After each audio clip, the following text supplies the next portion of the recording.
The information flow around the events in Kupiansk has turned into something much larger than a local battlefield update. It has become a mirror reflecting the deep crisis of truth within the Russian military and propaganda ecosystem.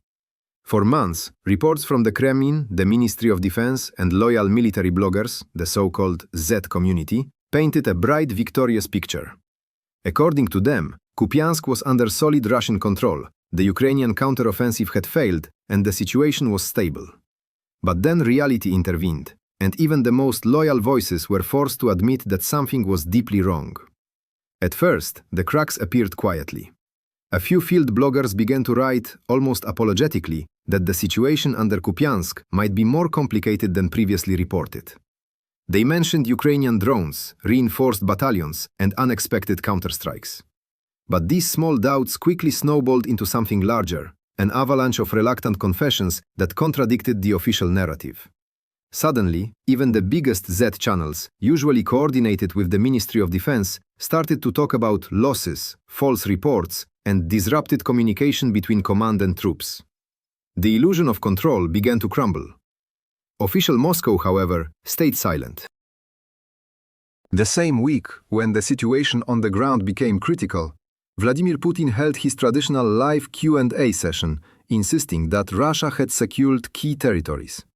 His calm confidence was at odds with the storm of despair brewing in the channels of his own supporters. It was as if two realities existed in parallel, one carefully staged for television, the other bleeding in the mud around Kupiansk. The irony of it all is impossible to ignore.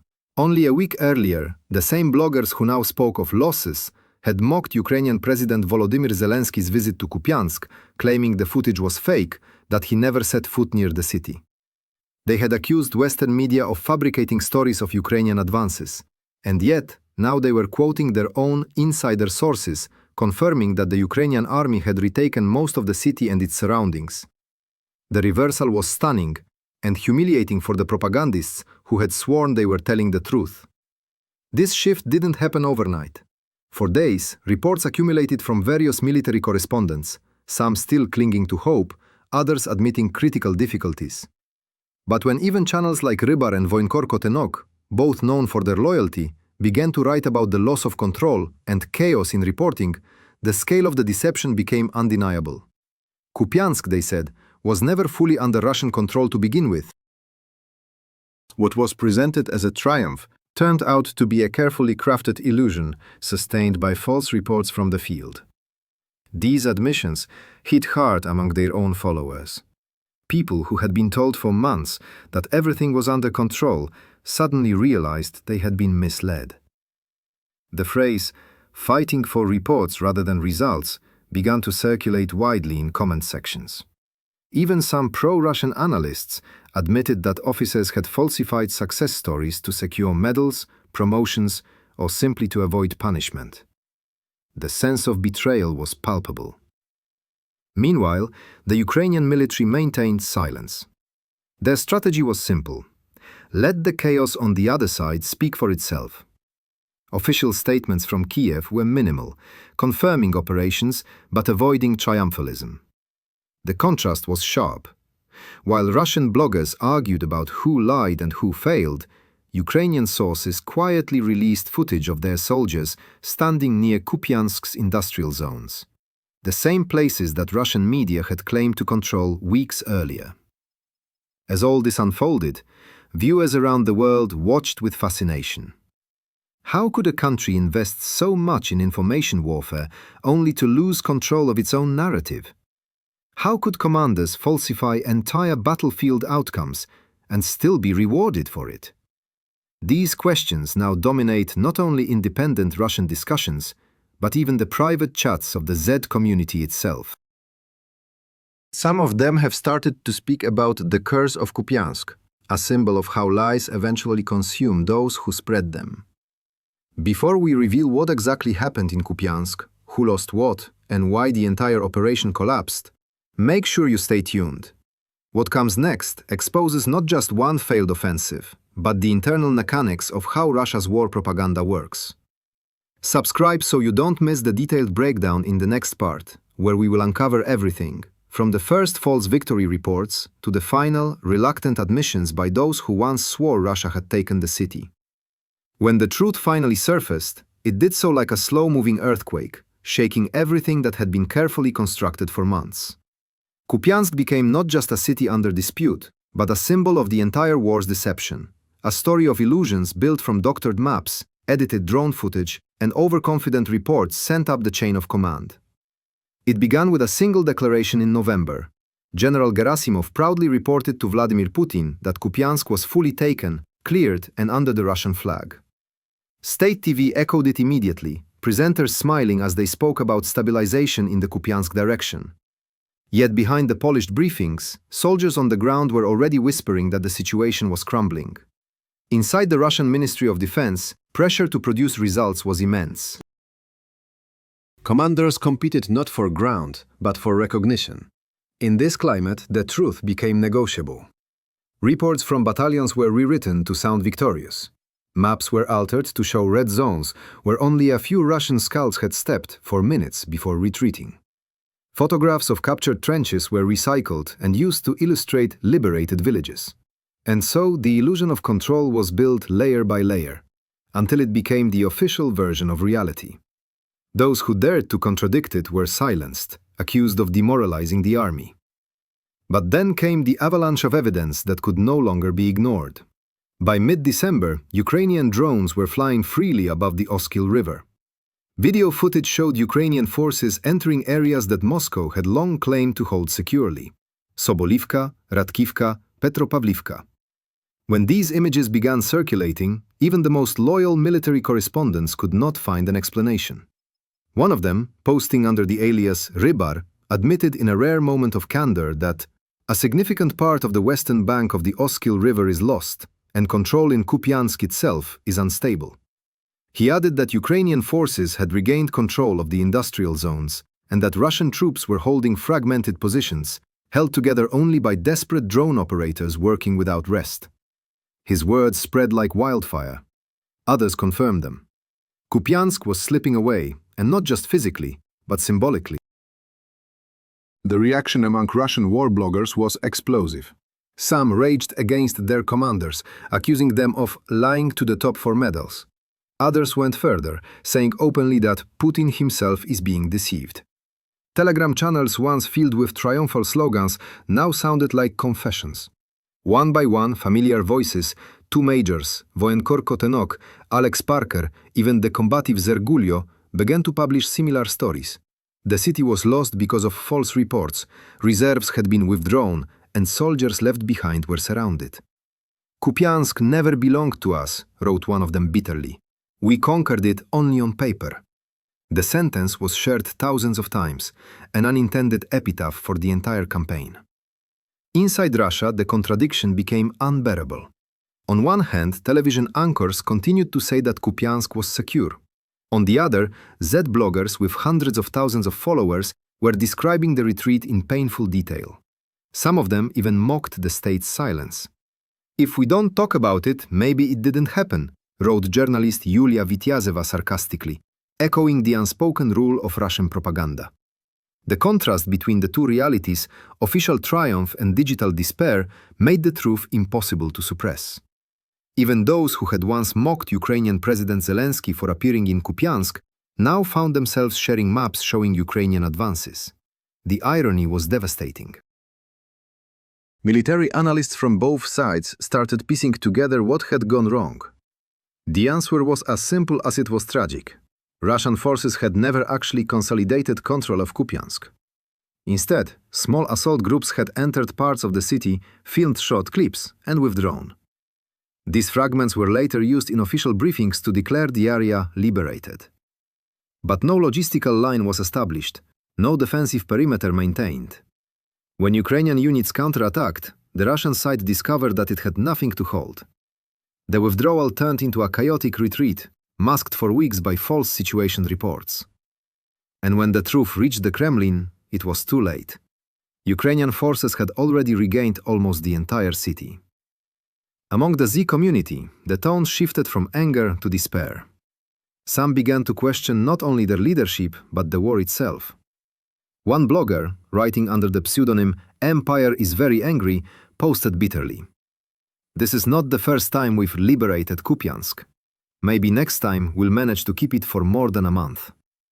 Another added, "We won't have to wait long for the next hero star for someone who captured air." Their sarcasm masked exhaustion. For them, the Kupiansk disaster was not an isolated failure, but the natural result of a system that rewarded loyalty over truth. The situation also revealed the deep structural problems of the Russian military hierarchy. Officers on the ground reported victories they never achieved because they feared punishment.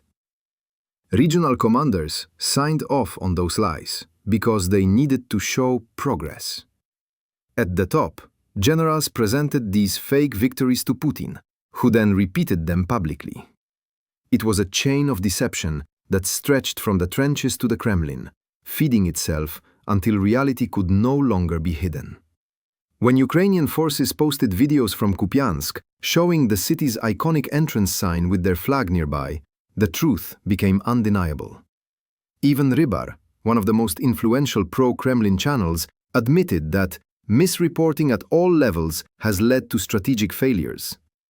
Internationally, analysts interpreted the fall of Kupiansk as more than a tactical loss. It was a psychological turning point. Western intelligence sources suggested that the city's recapture by Ukraine undermined Moscow's negotiating position, just as it was trying to persuade Western leaders, including Donald Trump's circle, of its unshakable control in the East. The loss exposed not only the weakness of Russian logistics, but the fragility of its information operations. For the Kremlin, it was a nightmare scenario, a collapse of credibility both on the battlefield and in diplomacy. Meanwhile, in Ukraine, the victory was celebrated quietly but confidently. Zelensky's brief visit to the front line, once mocked as fake, was now seen as a symbolic gesture of defiance. Ukrainian media reported that the Kupiansk offensive had been planned carefully over weeks, using precise drone reconnaissance and artillery coordination. One commander described the operation as a battle against an illusion, saying, "They thought they controlled the city because their TV told them so, but on the ground, we never left." Back in Moscow, panic spread through the information sphere. State journalists were ordered not to use the word retreat. Instead, they spoke of tactical regrouping and temporary maneuvers. Yet the word Kupiansk became taboo, a forbidden topic that symbolized everything that had gone wrong. Even within the security apparatus, frustration was growing. A few insiders, speaking anonymously, told independent outlets that they were tired of the lies, adding that the system no longer distinguishes between victories and fabrications. For many Russians who followed these events online, this was a moment of awakening. The glossy image of unstoppable progress had shattered. The myth that everything is under control could no longer survive contact with reality. Kupiansk had become a mirror, reflecting not only the failure of an operation, but the moral collapse of a state built on disinformation. It showed how quickly propaganda can crumble when confronted with truth visible to millions through open sources, satellite images, and eyewitness videos. As the dust settled, the mood among the Z bloggers turned introspective. Some deleted old posts celebrating the liberation of Kupiansk. Others wrote long apologies, claiming they had only repeated what they were told. But the damage was done. The public saw the contradiction, and trust evaporated. Kupiansk became shorthand for the wider crisis of Russian command, a reminder that false victories always end in real defeats. And yet, even now, the story is not over. Behind the chaos, new questions emerged. How many other liberated territories exist only on paper? How deep does the culture of falsified reports go? In the next part, we'll explore what the aftermath of Kupiansk reveals about the future of this war. The internal collapse of trust inside Russia's own military structures, the response from Ukrainian forces consolidating their positions, and the larger geopolitical implications that are already beginning to unfold. Stay tuned, because the echoes of Kupiansk reach far beyond that single city They touch the very foundation of the Kremlin's entire war narrative. In the weeks following the exposure of the Kupiansk debacle, the Russian information sphere entered a state of nervous silence, interrupted only by occasional bursts of outrage from within its own ranks. The story of the phantom victory had grown beyond the boundaries of military analysis. It became a symbol of the deep rot within the Russian system, a case study of how self-deception can become national policy. What began as an isolated battlefield embarrassment turned into a nationwide reckoning with truth itself. And for the first time in years, even the most loyal propagandists were forced to ask a forbidden question. If Kupiansk was a lie, then what else has been a lie all along? The fallout began almost immediately. Inside Russian Telegram circles, several well-known Z-bloggers who had previously echoed the Ministry of Defense line suddenly changed tone. "Kupiansk is a mirror of our entire command structure," wrote one of them. "When reports of success replace real results, when truth becomes treason, defeat is inevitable." These were words that just months earlier would have been unthinkable. The shock was amplified by the fact that some of these figures, like Vojenkorko Tenok, who had personally interviewed frontline officers, had been granted access to military briefings and were considered extensions of the state media apparatus. Their shift signaled that even those inside the machine could no longer ignore the obvious. The internal reaction within the Kremlin, according to independent sources in Moscow, was one of panic mixed with confusion. Senior officials debated how to respond without drawing further attention to the fiasco. State television reduced mentions of Kupiansk to brief, emotionless updates, while other cities such as Avdiivka and Bakhmut were suddenly promoted as new centers of progress. The goal was clear: to bury the story under fresh narratives of tactical advances. But the problem was that the internet never forgets. The very same propagandists who had posted triumphant maps of Kupiansk in November were now deleting their messages, editing their archives, and blocking followers who reminded them of their earlier claims. The act of rewriting history in real time became painfully visible. Meanwhile, Ukrainian officials, cautious not to provoke excessive reaction, offered only minimal commentary. In a late December address, President Zelensky briefly referred to the stability of our positions near Kupiansk, adding that truth always surfaces, even through layers of lies. His understated tone contrasted sharply with the emotional collapse of Russian commentators. Ukrainian military analysts emphasized that the Kupiansk operation was not just a local success, but a demonstration of how precision, discipline, and patience can defeat propaganda-driven strategies. One officer described it as a victory over delusion. Another said, "They were fighting against their own false reports, not against us." On Russian social networks, however, the emotional impact was devastating. Veterans of earlier campaigns, from Luhansk to Kherson, began to question why their sacrifices were being erased by bureaucrats hungry for applause. Some privately admitted that they no longer trusted any official communiques. A sense of exhaustion spread through the ranks of both soldiers and civilians. The idea that victory could be declared by decree, that reality could be manufactured through language, suddenly seemed absurd. The very instruments that once kept the public obedient were now undermining their creators. Memes comparing Kupiansk to the fall of Saigon or the collapse of the Soviet Union began circulating quietly in private channels, a dark humor born from disbelief. The most striking moment came when one of the country's most influential propagandists, speaking off the record, confessed to a journalist that Kupiansk broke something inside the system. He described frantic attempts to coordinate messaging between different departments, the Ministry of Defense insisting on partial control, the presidential administration urging positive framing, and the media executives caught in between. "Everyone lies to protect themselves," he admitted. "And in the end, no one knows what's real." His words, leaked to independent outlets, captured the essence of the problem. The war for perception had consumed the war for reality. Western analysts, observing from afar, noted that Kupiansk might represent a turning point in the information war.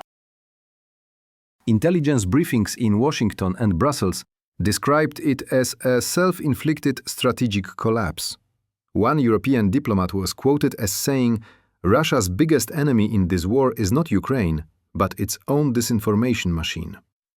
The event exposed a vulnerability far more dangerous than any single battlefield loss: the erosion of internal coherence. For a regime built on the careful orchestration of narrative, that breakdown could be catastrophic. It was no longer about who controlled Kupiansk. It was about who controlled belief itself. Inside Ukraine, morale soared.